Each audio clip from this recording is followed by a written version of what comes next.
Les Perrières residential block by COSA in Nantes, France. The industrial city, the child of railways and automobiles, has itself given rise to a new urban form, the dense suburb. Predominantly residential, it contains detached, semi-detached, and row houses, sometimes even small, collective clusters of housing along its main roadways and intersections. For the sake of comfort, major roadways avoid cutting through such dense suburbs. Its proximity to a large city allows for other forms of mobility, whether individual, soft, or collective, public. Its density entails a maximal use of public facilities and the presence of neighborhood shops. Greenery is omnipresent, in the yards one espies from the street, and in islands of coolness that occasionally become lines of trees in the public space. Buildings rarely exceed the height of the treetops, thus remaining hidden.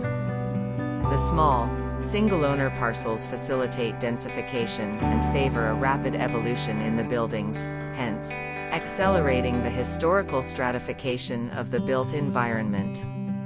Dense suburban housing is a peaceful, for some, too peaceful, and almost invisible urban form that is rich in amenities.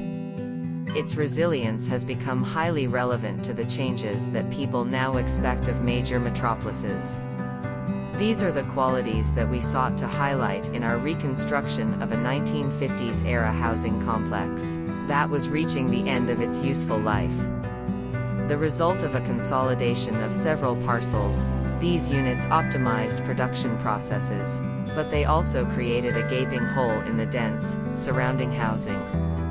The architecture made use of an industrial vernacular to reflect the coherence and diversity of dense suburban housing. How to use ordinary contemporary construction to create materiality, to give meaning to the material. The project fragments the area by splitting up the parcels to develop an intermingled community of buildings and microforests. The various building typologies, simplex, duplex, single-family, row, intermediate, staggered, collective, single orientation, dual orientation, triple orientation, and windows on all sides, are expressed frugally, through concrete tinted in the colors of the materials used in the adjacent, ordinary buildings. The joinery and architectural style of the windows, bases, and penthouse apartments are rigorously identical. In their refusal to engage in a pastiche, they embrace the program and its temporality, namely that the 66 housing units were built by the same team at the same time. Thus, as elsewhere in a dense suburban housing estate, the buildings are the same, and yet, different. As is the case in a dense suburban housing estate, what matters is not the mass of the buildings, but rather the empty spaces. Greenery prevails, creating masks that limit visibility between the housing units, providing shade to the facades, and rendering the soil more permeable.